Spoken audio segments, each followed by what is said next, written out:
Hello and welcome. Who am I? I am the Funky Stick Man. Today we're going to be talking about how to be a live streamer using Linux as your platform of choice. Now, some of you may be saying to yourself, Funky, you don't really know anything about live streaming because you're not a prolific live streamer. But I am a nerd, and I have been using Linux on my main desktop for almost 20 years.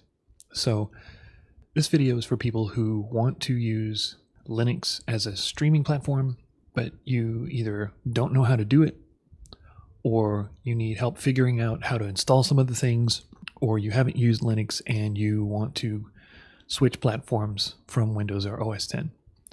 I'm going to help you with all of that stuff.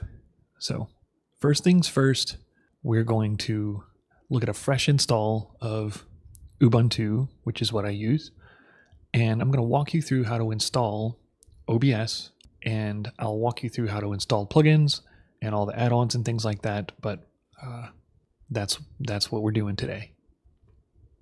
Okay, here we have a brand new fresh install of Ubuntu, which is, if you're not familiar with the Ubuntu ecosystem, Ubuntu is the core operating system and all of the package management and everything like that.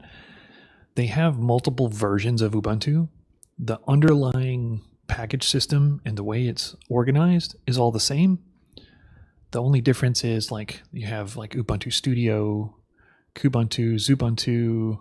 They use different desktops. They come with certain apps pre-installed. VTubeStudio comes with all of the audio, video, and graphics stuff pre-installed, and just makes it easy to set up if that's what you're using it for. The other desktops just have like general productivity stuff, web browsers, Office, things like that. So just depends on what flavor you're looking for, what you're going to be using it for, what desktop environment you prefer. Because with Linux, you can put any desktop environment on any distro if you want, and you can just use what you like, which is kind of cool. So I'm a big fan of a desktop environment called XFCE4, but you can use whatever you like. But I just so happen to like this one, and this version of Ubuntu called Xubuntu comes pre-installed with XFCE4. Just makes it easier for me. I don't have to install it and configure it. Everything's good to go. So this is a fresh install. I just installed it this morning. So I'm going to log in. And I'm capturing this. This is on a separate computer. I'm actually capturing the HDMI out into a USB capture card on my main streaming computer, which is running OBS. But I'm going to walk you through how to install OBS on this and how to get everything running. Empty desktop. Woo! There's nothing installed. So what we're going to want to do is go to here. Go to Terminal Emulator. Don't be afraid of it. If you use Linux, you need to be comfortable with the command line. This is how you get a lot of stuff done. And it's just like anything else. Once you use it for a while, you get used to it. It's not a big deal. First things we're going to do, so there's two ways you can install OBS. You can install it through the default package manager, or you can install it with Flatpak. Either one works. I use Flatpak because it's easier to install. It's easier to update. It has a more current version. The plugins are easier to install, and it just works.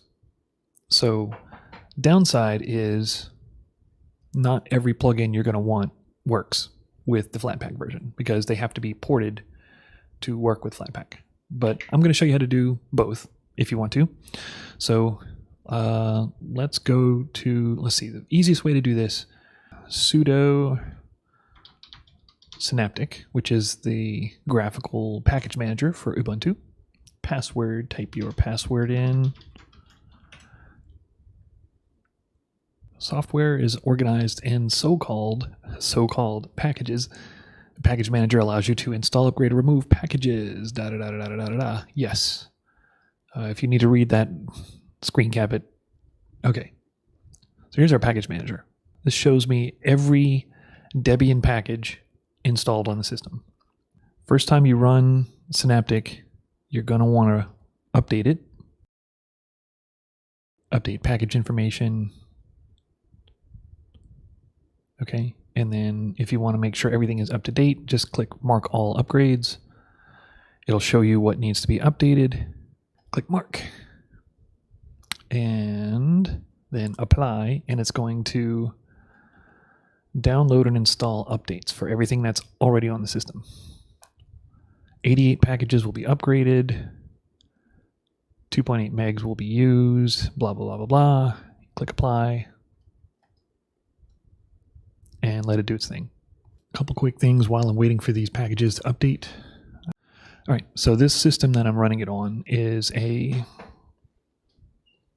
HP somebody gave me. It's a desktop computer, no frills. It is a quad-core i7 with 8 gigs of RAM, and it has a 250 gig Western Digital black drive in it. I forget what model, base model ATI graphics card in it. Nothing fancy. Nothing fancy. This whole computer is probably worth about $400. If you have the LTS versions of Ubuntu, the long-term support ones, they're good for 4 years, I think. You can get updates for it. So if you're going to install Ubuntu, go for the LTS version. It will not have the most bleeding edge current versions of everything, but it also will just work. Here, let me adjust my camera a little bit there so you can see my pretty face. All right, nice. So how I'm doing this right now, like I said, I've got this camera is actually a smartphone. This is a Motorola G Play, I think. It's an old phone that I had. I say old, it's not that old, but it's a previous gen phone I had laying around. I'm using Droidcam OBS on the phone and using the Droidcam OBS plugin in OBS to use it as a camera source. And it is very snappy. It will do 1080p video. If your phone has a 4K camera, it will do 4K video if you buy the Pro version. If you don't have the Pro version of Droidcam, it has a little watermark on the video that says droidcam.app. But I ponied up to $15 and did it because I use this all the time. And if you can't afford a new OBSBot camera, if you don't have the money for a Tiny 2 or a Meet 2 or whatever, this is the next best option. You get a previous gen phone and put Droidcam on it, pay $15 to unlock it. Boom, done. It just works. Super, super nice. And the video quality is decent. I mean, obviously depends on the camera quality in the phone, but this works pretty well. I'm not complaining. Yes, I know I need better lighting in my studio. The camera can only work with what I give it, so that's fair. As for audio, this is just a Shure SM58 going into a mixer, going into my sound card. And I've got a little bit of room reverb on the mixer. That's it. So now we're going to look for OBS Studio. Oh, Synaptic, why you so goofy? OBS plugins, which I think this OBS plugins package just brings in all the other ones. We're looking for OBS Studio. Okay, so you see here, if I want to install this, I would right click OBS Studio, mark for installation. And then it'll say, oh, you also need to install these packages. Click mark. Come on, do it. Do the thing. Okay, and down here at the bottom, you can see it'll say 103 to install upgrade.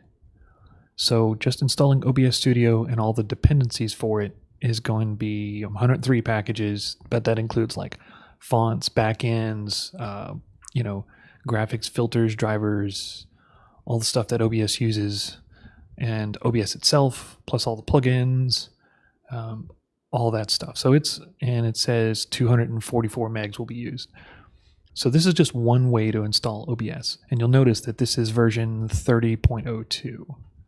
So what I'm going to do is I'm not going to install it that way, because I mean you can, but you don't have to. There are more than one ways to do everything in Linux. I just want you to know. Changes have not been applied. Okay, they'll get lost. Sorry. Okay, so the other way to install OBS is Flatpak. If you don't know if you have Flatpak, just type Flatpak with a K, hit enter. Flatpak not found but can be installed with sudo apt install Flatpak. It tells you what to do. So let's do that. Sudo apt install Flatpak.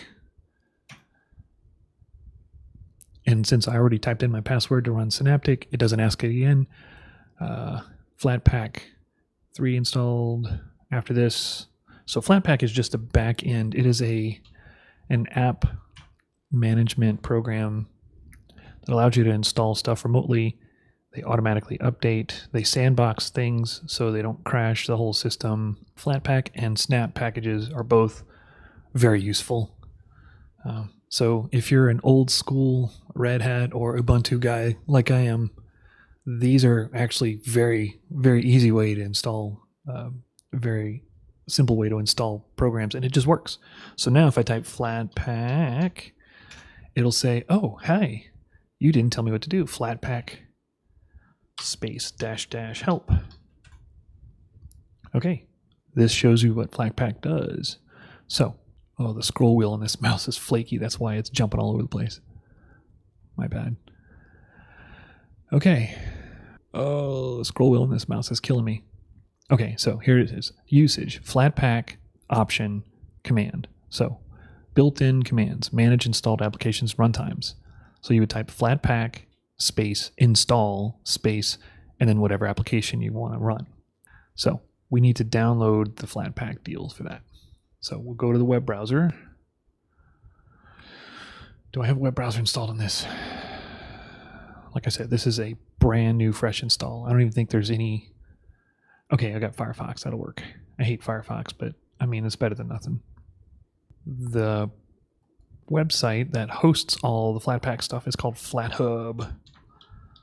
FlatHub.org. I think it's .org. Yep. There we go. Okay. So now go to here. OBS. VTubeStudio. Very nice. Install Flatpak ref. Okay, so this is not actually OBS Studio. It's just like a phone directory that tells Flatpak, hey, the repository for this program is over here. So if somebody wants to install it, go here to do it. So here, cd downloads. Oh, my face disappeared. Where'd my face go? Where's my face, bro? Did Droidcam just zonk out on me? Okay, we're back. I don't know why my video just decided to... Whatever. Okay, so here we are in downloads. In Linux, the command to list contents of a directory is ls. Install there. Okay, cool.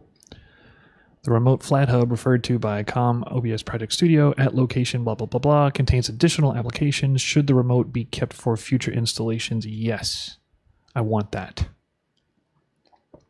Type in your authentication password like such.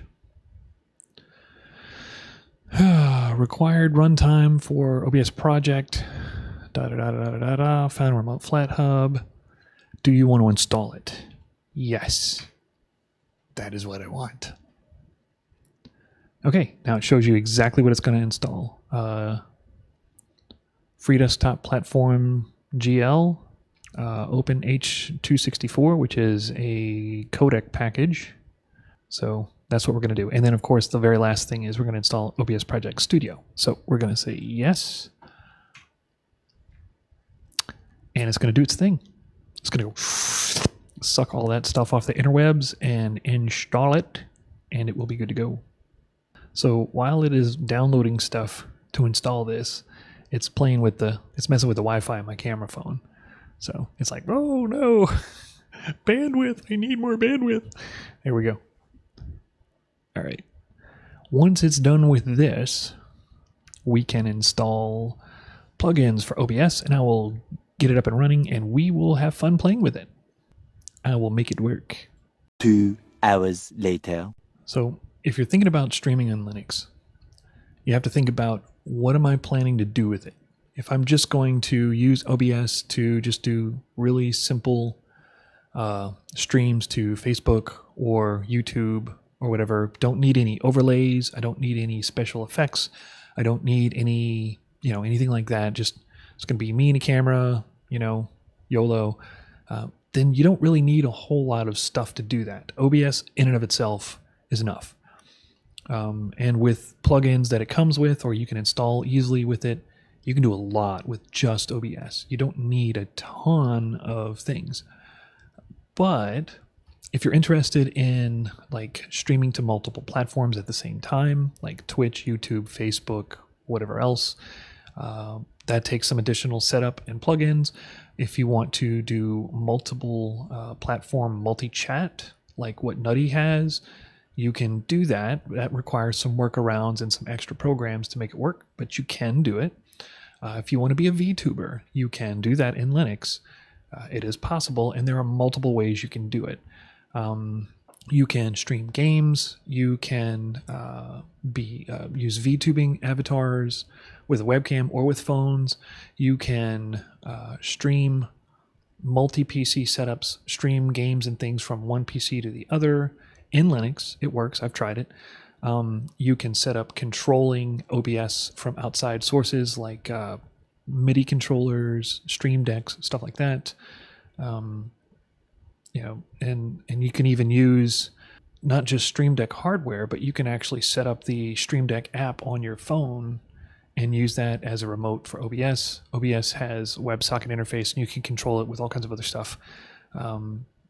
So, switching screens and all that stuff. So all of that is possible in Linux. It is pretty much exactly the same as the Windows version with a couple of exceptions.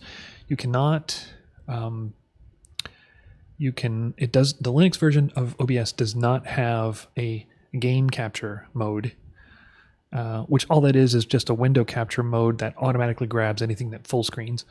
And it does not have, the newest version of OBS in Windows has an individual program audio capture, which that way you can split up different programs. Like if you have background music in your main video game output or whatever, you can split those into different channels and use those for like VODs or whatever, or leave that out of VODs so you don't get copyright claims and things like that. The Linux version does not have that yet. I'm hoping they add it soon, but just so you know that going into it, if you rely on that, if that is something you absolutely have to have, then you may want to look into other options than Linux.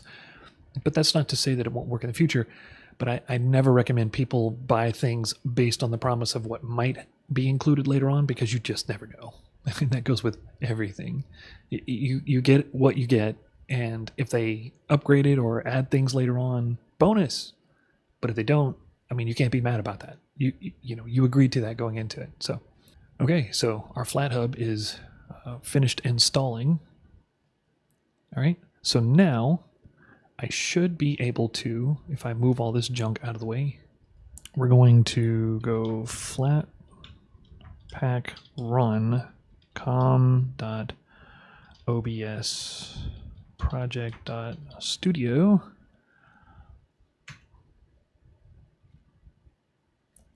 And boom, we have OBS. You can make that a shortcut on the desktop if you want to. You don't have to type that in every time. If you're familiar with OBS at all, you know how to do all of this. So I'm not going to walk you through all of this right now. Actually, you know what? I can. I'm just going to connect it to Twitch. Here we go.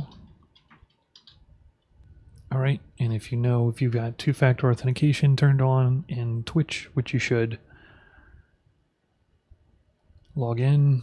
Nice. Twitch login code. There we go. All done.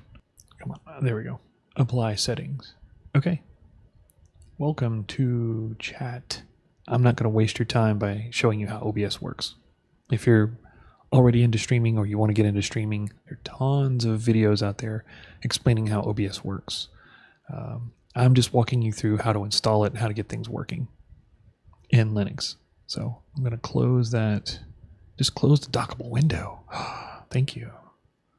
You're so informative. Thank you. We basically have just set up OBS with a basic everything right here in Linux. It's up and running and working. Okay, so if you want to add a webcam, video capture Linux, video for V4L2 is video for Linux.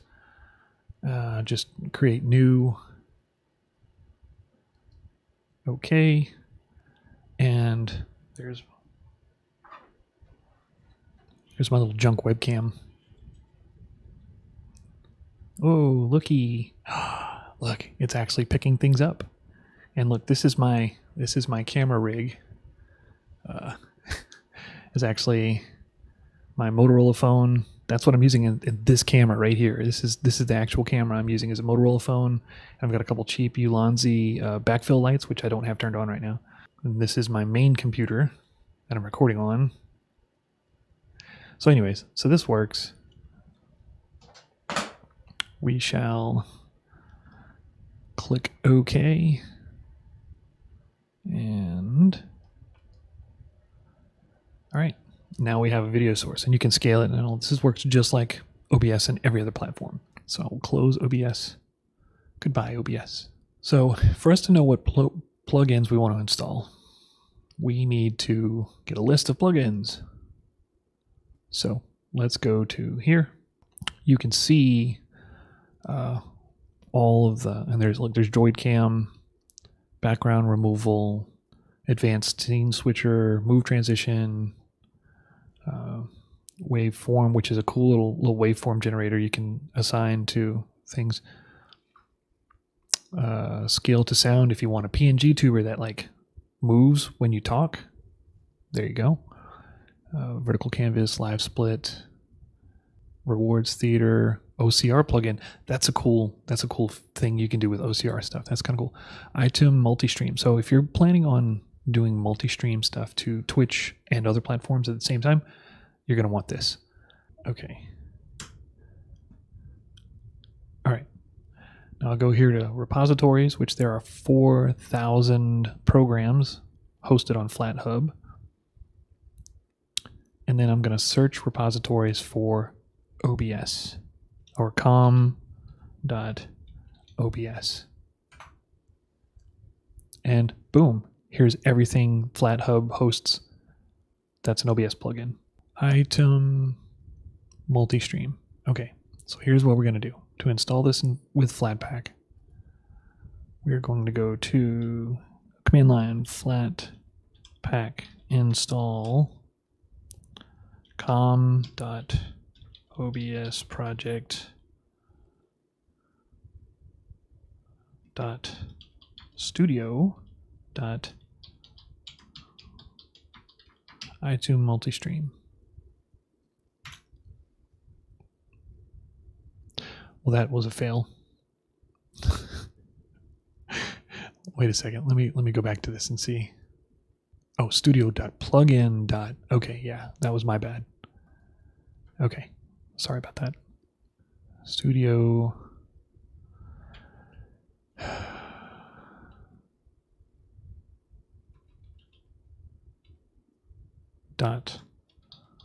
.plugin.item multi-stream. Boom. One branch found. Proceed with this change. Yes.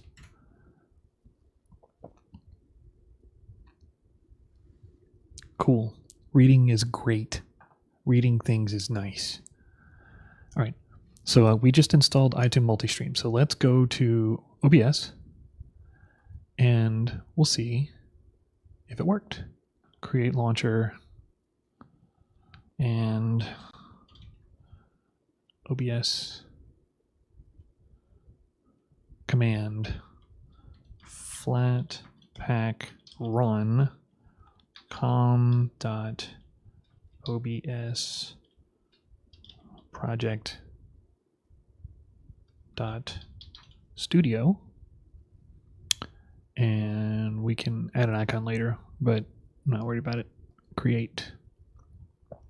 Now I have a shortcut on the desktop. Double click.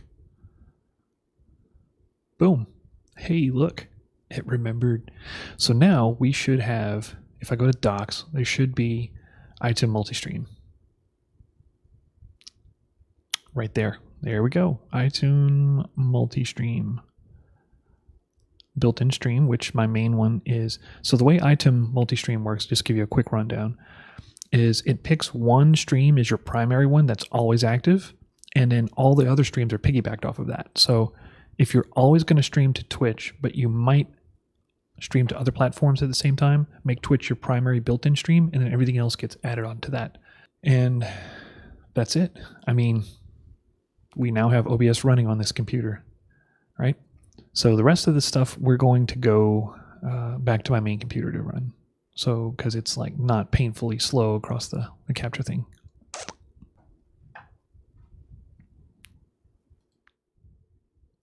Okay, so here we are. This is my main, we're back on my main computer desktop. This is actual real time what we're doing in OBS here. And you can see over here, I've got my iTunes Multistream set up. I've got downstream keyer installed here, which I haven't added anything to it yet because I just installed it like yesterday. You can see here, I'm actually recording this video. Well, you can't see because my head's in the way. Why is my head in the way?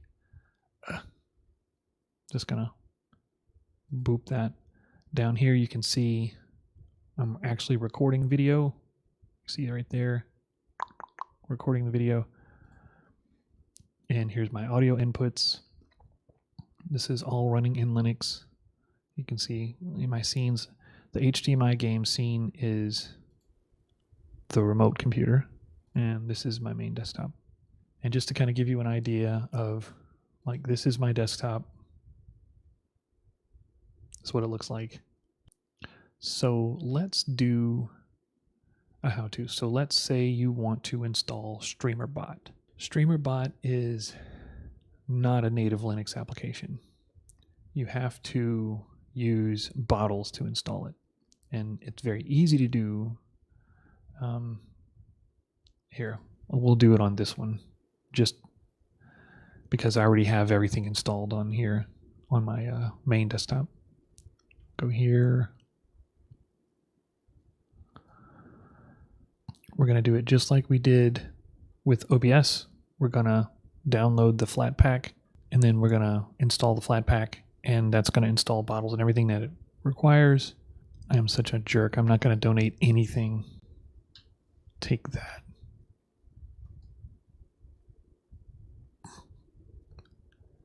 All right. We're going to install bottles.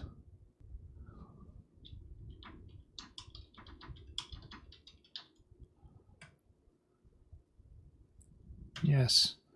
Install it. Yes. Yes. Okay. So now FlatHub repo is installed. So Flatpak install com.usebottles.bottles. It should find it. There it is. Yes. Yes. It's going to install wine and all the other junk that goes with it. 2 hours later. Okay. So it's installed. Bottles is installed. So now we're going to run it. I can close this. Flatpak run com.usebottles.bottles. All right, here we go. Welcome to Bottles. Yay. Run Windows software on Linux. Asterisk, with caveats, but yes, this is basically what it does. All ready. Nice. We'll click the little plusy thing here, I think. Yeah. We're going to call this Streamer.bot.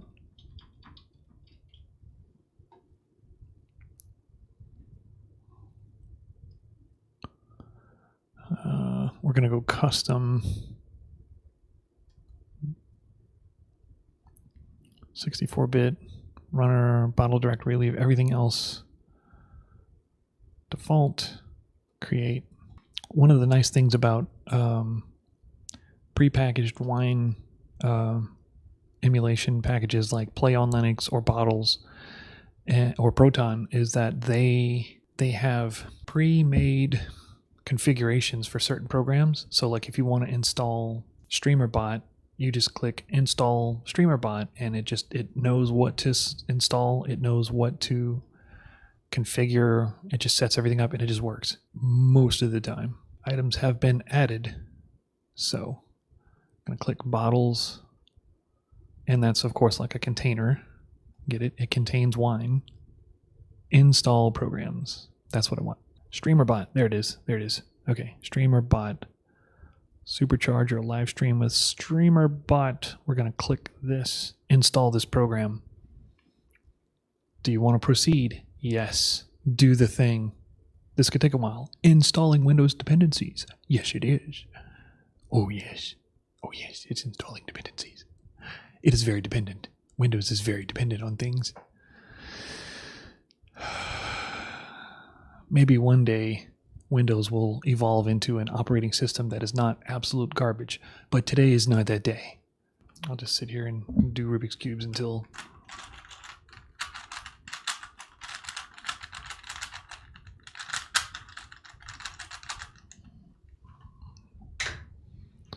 this is going to take a while. 2 hours later. So after about 20 minutes, it finished installing. Now let's see what we got. Show programs. Okay, Future Jeff here. I figured out what was going on with the Streamer app thing and not working. So I got it working on the other computer, but let me show you how I did it real quick. So when you install Bottles, you have to go to Settings, and here where it says Improve Direct by translating it to Vulkan, this computer, my main desktop has Vulkan drivers. The one that I just installed does not. That's why it didn't work.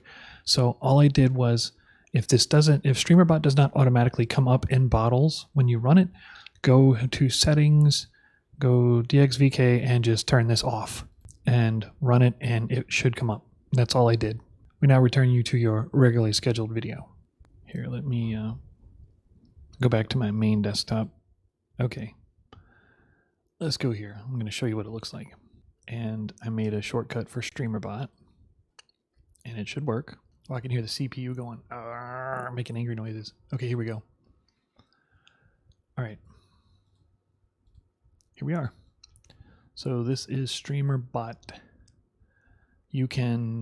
There's plenty of how-tos on how to use this, connect it to OBS, connect it to VTubeStudio, connect it to a bunch of other things. Chat does work. It didn't work the first time I tried it. I don't know why, but it works now. And as I say that, watch, it's not going to work. There it goes. There it goes. Look at that. See? Now. Yay, look. My Twitch chat is there. See? So now, let's say I want to add that to my Linux desktop.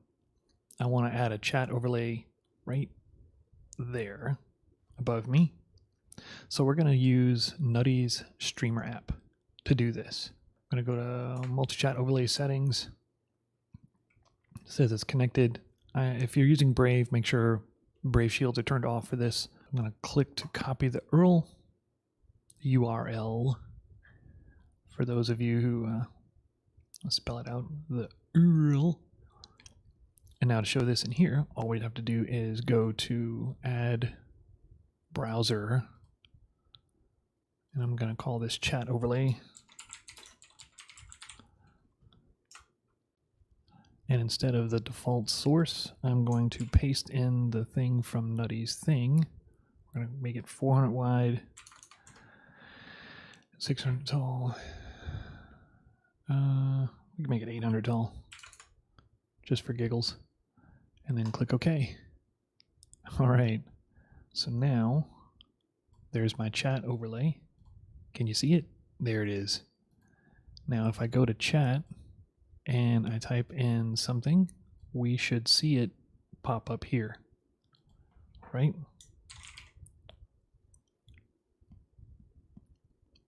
It is not super fast, but it does work.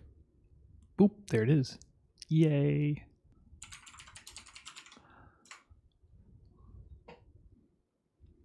And right now I've got it configured for Twitch and Twitch and YouTube, but YouTube's not connected. I'm not streaming right now, so you can't see it.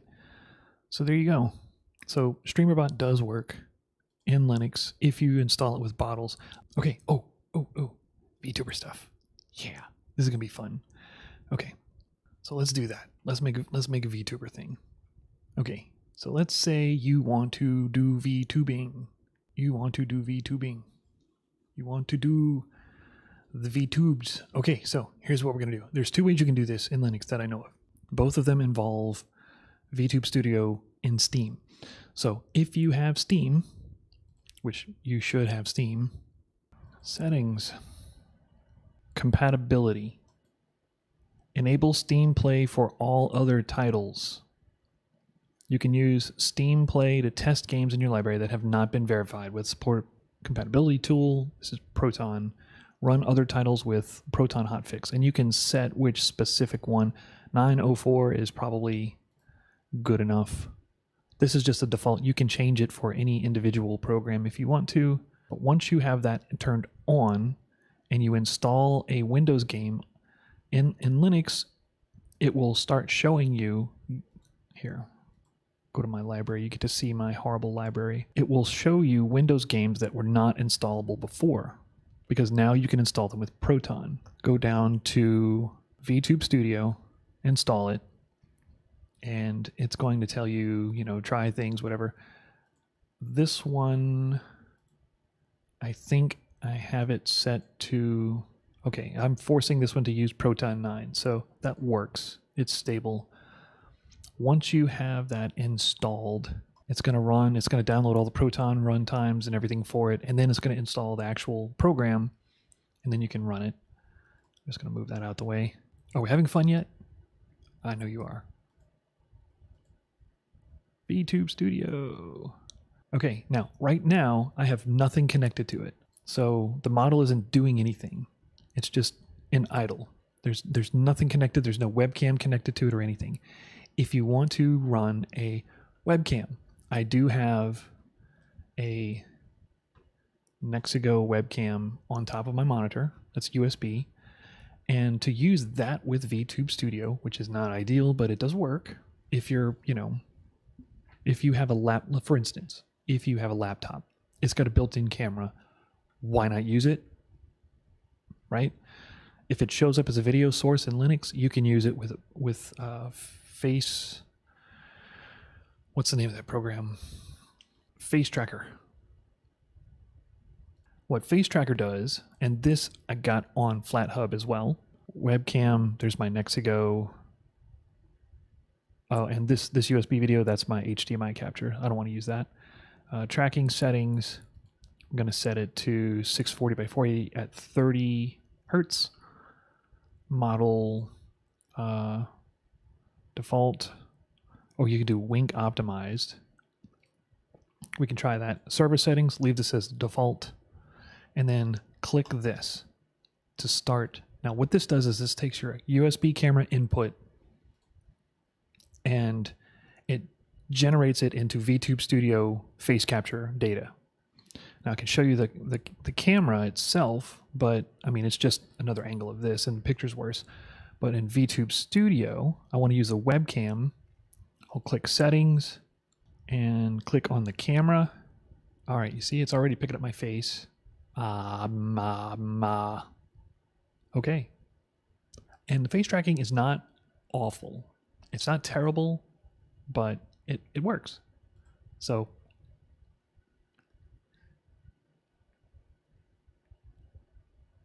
wink support does work. And then to add this as a source, that is so weird. Let me change the model. What will we change it to? Hijiki. Meow.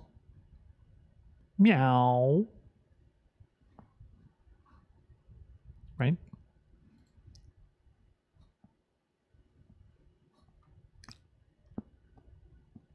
So it works. Now, if I want to add this to a source, and you'll notice that I set the background in VTubeStudio to be green, and there's a reason for that. So we're going to add window capture and I'm going to call it VTS. Select window to capture. I want VTubeStudio. Ha ha ha ha ha ha. All right, I don't want to capture cursor, and then click OK. This looks like exactly what was in the other screen. So to make this into an actual like avatar, so I'm going to click Alt Shift. In Linux, the keyboard shortcuts are different than they are in Windows. So I'm going to Alt Shift and then drag this to crop it. And then I'm going to right click VTS, go to filters. I'm going to add a filter, color key, and set it to green. Ugh, that looks awful. Similarity there, like that. Okay. Basically, you want to adjust the similarity until all the green outline is gone. Not so much that your character disappears, but you don't want any of the green stuff. Okay. Ta-da! And then you can adjust it, put it wherever you want to. And you can also resize it. Like so. And bada bing. Now, that's only one way to track it. I'm going to show you another way to do it, which is a little bit better. All right, so I'm going to go to VTubeStudio, go to settings, I'm going to turn the camera off. This is Wi-Fi connection. So what you have to do, let me show you how this works. You get another phone. I have my regular phone here. This is a Motorola G Play, I think. And you install VTubeStudio, the app on it. The non-pro version of VTubeStudio app will let you stream face data into OBS, into VTubeStudio for 5 minutes before it automatically disconnects. And so I'm going to end up buying the app too, just so that it doesn't do that anymore. But you want to go through your settings until it gets to stream to PC and turn that on. Connect to PC, you put in your PC's IP address, which, whatever it is on your network, as long as it's connected. And then if you set it to streaming mode, it doesn't use a model on the phone. It just does the tracking and sends tracking data to VTubeStudio. So come down here and you'll notice now it says status server online connected, updates 60 per second. And if I show you what it looks like on the phone, it says streaming mode on, and then it goes dark so it doesn't burn up your battery. Then you hold the phone like where it can see your face. And now that tracking data is being sent to here. The tracking on the phone is a little bit better. Not a ton better, but it's a little bit better. And I think the front camera on this phone is reversed. So that's why it's going the opposite direction. Anyways, so this is basically how you do it. And you can also set up VTubeStudio to use your audio as lip sync data instead of actually following your lips, which may work better for you. It may not. Depends on how noticeable your lips are. Maybe put on some lipstick. I don't know. But this is basically how you do it. And this is all in Linux. Everything you've seen here is running in Linux. I mean, obviously, this is not Windows. This is not OS 10. Once you're done with that, of course, you can pick your model and, whatever. Double click. Let's pick a different model. Go back to Hiyori. Oh, they have Miku. I forgot about Miku. Yeah, Hatsune Miku. Yay.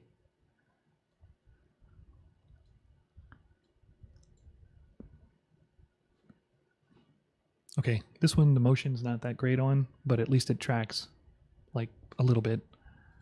At least it tracks a little bit, so not bad. We'll move over here. Yeah, okay. And the phone disconnects, so it shows that it's no longer connected. So you double tap, go to settings, and then quit app. Now you have to have a decently fast phone to do this with the face tracking. For using Droidcam, you don't have to have a super fast phone for that as long as your Wi-Fi is good, but it does work.